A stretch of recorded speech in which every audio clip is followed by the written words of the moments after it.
Welcome back to another course. Today we're going to be playing Athens Regional Park in Athens, Tennessee, in between Knoxville and Chattanooga. They have short and long tee pads with two different baskets, excuse me. We're going to be playing the long tee pads today, but before we get into it, let's talk about our giveaway. $25 of your choice for anything you want through my sponsor, Flight Factory. All you got to do is make sure you're subscribed to the channel, leave a comment. They have a ton of different options. You guys have probably heard Flight Factory, the drone, if you guys have been watching any of the network. But here we go. Hole number 1, 600 feet. Short, we're going to be playing the longs, like I said. The first two holes are just going to be wide open in the field and just kind of like bombers, if you will. If you ever play the shorts, they are par 4s, but they are extremely short. But in my opinion, these are two great starting holes just to warm up. Something that you always want. So if you're pulling a little left or right, you can easily fix it on the next one. But this first hole, downhill 600 feet, definitely can get eagles on it. I've seen it done. But starting off with the birdie, you definitely want to get these first couple holes. This next one, 445. It is uphill slightly. I do feel like a lot of these signs are a little outdated, maybe a little bit off. This second hole is definitely a bomb. The short tee pad is just to the left of it, of where we're throwing. And you did see the basket just to the left as well. And then there is a putting basket a little bit further. But just another one that you need to get. But here we go, hole number 3, 470, another par 4.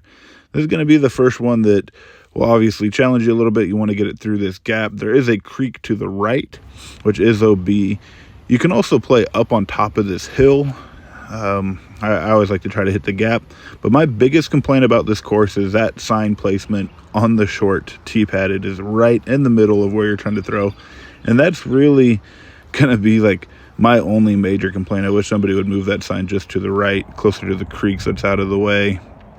But like I said, if you end up on the hill, you have a lot of different gaps to go through those trees. But hole number 4, 525. And like I said, these may be a little bit off, but I'm just going to go off of what's there. Short basket is to the right.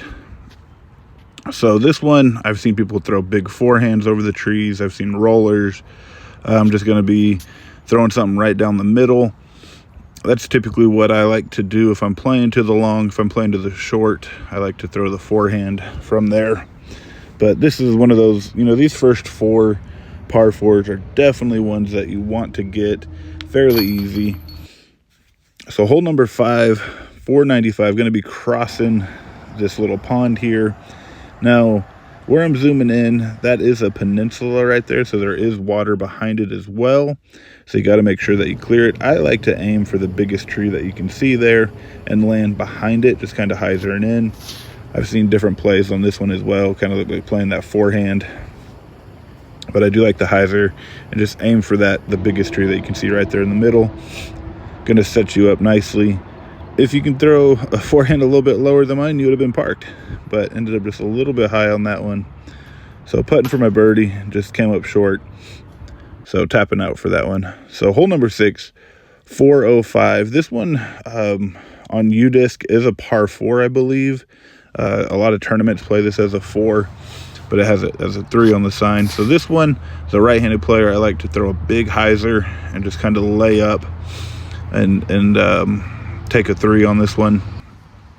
But I came up a little short today, so I'm glad I came up short, because if you do not clear this, it is rough in there. And I was just on the edge, and luckily I had a gap, but you end up in that junk, it is not a good day. So hole number 7, 330, par 3. This is probably one of the hardest birdies to get on the course. This is where the course is really going to start challenging you. So on a slope, a very, very tight backhand gap. I mean, you're talking just a couple feet if you wanted to really challenge it. I like the flex forehand play, and I play this one for a 3 as well, because a par feels really good on this. I can only imagine how a birdie feels, but definitely a tough one. So hole 4, this is going to be up on the a little bit higher up on the hill, following this trail, and then it's going to cut back and kind of sloping. A lot of slopes here. So there are some nasty rollaways that you can get. You got to be super careful. This is just going to be a big hyzer for the right-handed player. And if you can land just about 2 feet more to the left from where I was, you're in the perfect position. I was cut off just slightly, so ended up catching one of those trees. But I am happy with the 4 here. I've seen tournaments where there are very, very high numbers on that hole. So hole number 9, 350 downhill. So another one that kind of has a tricky few different tricky lines here. There are lines. They are just, smaller gaps that you got to try to hit. So ended up taking a par here. I birdied this one time, and it was like a 100-foot throw-in from the junk. So if you can get down there, though, kudos to you. But hole number 10, 340. This one probably plays closer to 400 in my opinion, just because of how much elevation you're getting. This is a very, very tough 3 in my opinion because of all the trees. The line is small. Even when you get to the fairway, there's a ton of trees. So if you can get to this main fairway where the short is, like short to short or short to long, but that's going to be the main. We're just kind of going off side, but you get there, you'll be able to pitch up pretty easy. So hole number 11, another par 4. This one actually, in my opinion, got a lot easier because to the left, right before the basket, you'll see this on this next shot, but they used to have so much rough there that it was actually a tunnel shot, and I really enjoyed that shot a lot more. Now you have a ton of line, so I was really shocked to see all the openings that they had, but it now makes it a lot easier because you have a ton of different options. But before, like I said, it was a pretty tight tunnel shot through the trail, so able to get a pretty easy birdie there. Hole 12, 570. And once again, they cleared the brush on the left on this one also.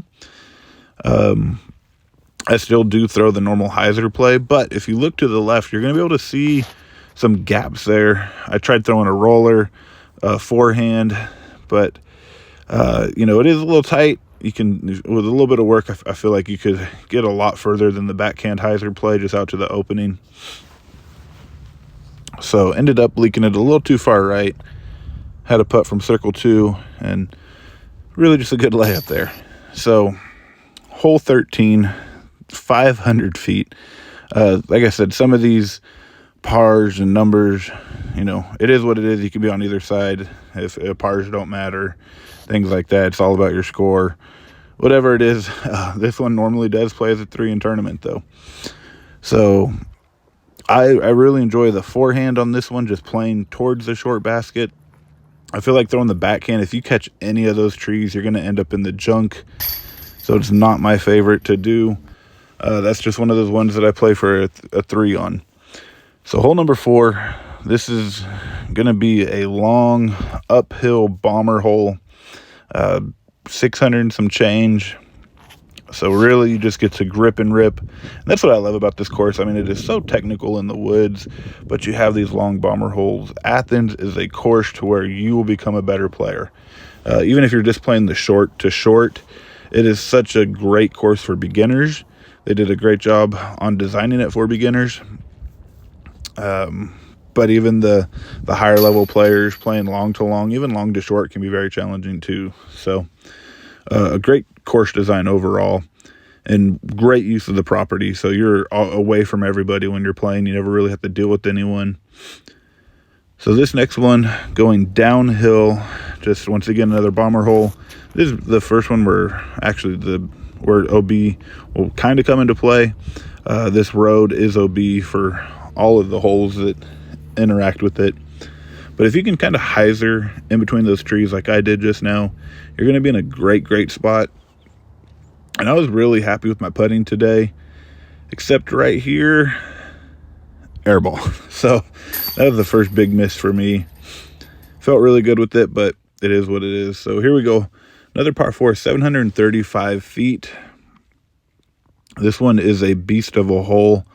Now, I'm walking on the right side. I really enjoy playing on the right side of this one to take those trees on the left out of play. Anytime you can take a tree out of play, it's always a good hole in my opinion. But if you do end up down there, there are tons of gaps. Even the short basket is in those trees.